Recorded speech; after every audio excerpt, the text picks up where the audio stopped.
ఇది చాలా important topic అని చెప్పి కొద్దిగా వితౌట్ ఎక్విప్మెంట్ కూడా చేసే ప్రయత్నం చేస్తున్నాను. ఫస్ట్, ఆంధ్రాలో మళ్ళీ షాకింగ్ ఇన్సిడెంట్. నందులూరులో ఆర్టీసీపై దాడి. ఇది జరిగి 2 రోజులైతుంది. ఇంతవరకు ఏ మీడియా వాళ్ళు కానీ, పోలీస్ డిపార్ట్మెంట్ వాళ్ళు కానీ, వగేరా వాళ్ళు ఈ టాపిక్ని బయటికి తీసుకురాలేదు. ఎందుకు తీసుకురాలేదనేది పెద్ద ఆశ్చర్యం. అదే హిందువు కానీ ఒక బస్సు పైన దాడి, కండక్టర్ని ఎవరినైనా సొక్కాయి పట్టుకొని లాగి వాడిని కొట్టి అమ్మనా బూతులతో తిడితే ఈ పాటికి ఎంత అల్లకల్లోలం అయిపోయిందంటే అంత అల్లకల్లోలం అయిపోయిండు. అయినా జరిగి 2 రోజులైతూ ఉన్నా ఇంతవరకు బయటికి ఊసు రాలేదంటే ఎలాంటి పరిస్థితి? అయితే ఇది మన రాష్ట్రమా? ఇది ఒక పాకిస్తానా? ఇది ఒక బంగ్లాదేశా? ఇది ఒక కాశ్మీరా? లేదంటే వెస్ట్ బెంగాలా? లేదంటే కేరళనా? ఉత్తరప్రదేశా? మహారాష్ట్రనా? కాదు, ఇది ఆంధ్రప్రదేశ్లోని ఉమ్మడి కడప జిల్లాలోని ఇప్పుడు ప్రస్తుతం ఉన్న అన్నమయ్య జిల్లాలో నిన్న మొన్న రాయిచోటిలో ఎలా జరిగిందో చూసామో దానికి ఆనుకొనే పక్క నియోజకవర్గంలోని నందులూరు మండలంలో ఒక ఇన్సిడెంట్ జరిగింది. అయితే ఇన్సిడెంట్లోకి వెళ్ళే ముందు తప్పకుండా ఈ విషయాన్ని ప్రతి ఒక్కరికి షేర్ చేసే ప్రయత్నం చేయండి. ప్రాంతంలో ఏం జరుగుతుందో ప్రతి ఒక్కరికి తెలియాలి. అదేవిధంగా సబ్స్క్రైబ్ చేసుకోండి. ఒకటి విషయం ఏమైందంటే ఒక ఏపీఎస్ఆర్టీసీ బస్ కడప నుంచి రాజంపేటకు వస్తుంది. అయితే 2 మహిళలు, ముస్లిం మహిళలు బస్ ఎక్కారు. వాళ్ళ వాదన ఏమంటే బస్ ఆపి వచ్చి కొట్టే దగ్గర మేము 500 రూపాయలు చిల్లర ఇచ్చాము, చిల్లర తర్వాత ఇస్తామన్నాడు, చిల్లర ఇస్తా ఉంటే పలకట్లేదు, అందుకని మనుషుల్ని పిలిచాము అని అంటున్నారు. ఆర్టీసీ బస్సుల్లో గొడవలు జరగలేదా? ఇదేమన్నా కొత్త? లేదు, జరిగాయి.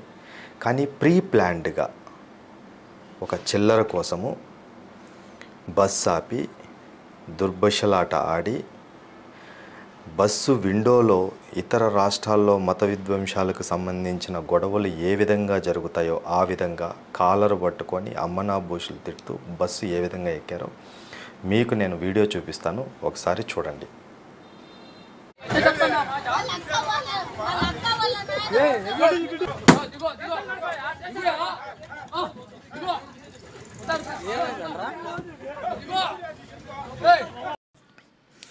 వీడియో చూశారు కదా. అయితే నేను రికార్డ్ ఇచ్చిన దానికి కారణం ఏంటంటే కొన్ని పాయింట్స్ మిస్ అయ్యాను. ఇప్పుడు ఇక్కడ చూడండి. నిజంగా చిల్లర కోసం అయితే ఇది ప్లాన్డ్గా ఒక గొడవ చెయ్యాలి, స్లో పాయిజన్ లాగా గొడవలకు అలవాటు చెయ్యాలి అనే ప్రవర్తన చేయాలి అనుకోకపోతే ఈ విధంగా బస్ ఎక్కి గొంతు పట్టుకొని లోగా ఒకడు బయట ఒకడు ఈ విధంగా చంపే ప్రయత్నం చేసేదానికి ఆస్కారం ఉందా? ఒకసారి మీరే చెప్పండి. ఇంకోటి ఏంటంటే నేను చెప్పాను కదా ఈ వీడియోలో టికెట్ తీసుకొని 500 రూపాయలు ఇచ్చి చిల్లర కోసం అని చెప్పి. అయితే ఇక్కడ చూడండి, మళ్ళీ డ్రైవర్ దండం పెడతా ఉన్నా వదలరు. యాక్చువల్గా విషయం చెప్తాను. పోలీస్ స్టేషన్ దగ్గరికి కండక్టర్ వాళ్ళకి సంబంధించిన డిపార్ట్మెంట్ వాళ్ళు పోతే మాట మార్చేశారంట. మొత్తం వచ్చేసి కడప నుంచి ఇక్కడ వరకు లేడీస్ని హరాస్మెంట్ చేశారు, అసభ్యంగా ప్రవర్తించారు అని. అక్కడి నుంచి స్టేషన్ దగ్గరికి వచ్చేటప్పటికి ఎలా డైవర్ట్ చేశారో చూసారా? వీడియో చూశారు కదా. ఇది నిజంగా చిల్లర కోసం చేసిన రచ్చ ఉన్నట్టుందా?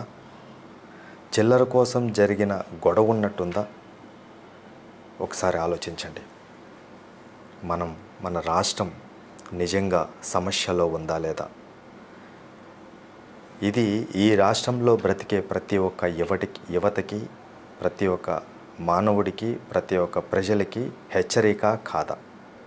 ఒకసారి మీరే తెలపండి. ఇలాంటివి జరిగితే ఆర్టీసీ యాజమాన్యం కానీ, పోలీస్ వాళ్ళు కానీ, మీడియా వాళ్ళు కానీ ఇంతవరకు సమాచారం బయటికే ఇవ్వకుండా బూటుపుటానీ చేస్తున్నారంటే ఏం ముట్టింది? ఏమీ ముట్టకుండా ఉంటే అసలుకి ఈ వీడియోలో చూపిస్తున్న వ్యక్తుల్ని ఎంతమందిని అరెస్ట్ చేశారు?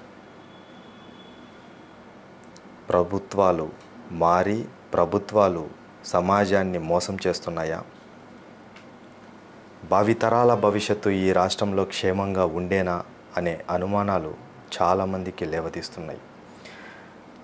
నేను ఇంకొకటి ఏంటంటే, ప్రభుత్వం యాక్షన్ తీసుకోవాలి దీని మీద. లేకపోతే రేపటి పరిస్థితి తప్పకుండా డేంజర్ బెల్ అనే సిగ్నల్స్ రానే వస్తున్నాయి. అయితే నందులూరు ఇన్సిడెంట్ మనకు వార్నింగా, లేదా మన ఆంధ్రాను కాపాడుకోవాల్సిన అవసరం ఎవరి మీద ఉంది? మన మీద ఉందా?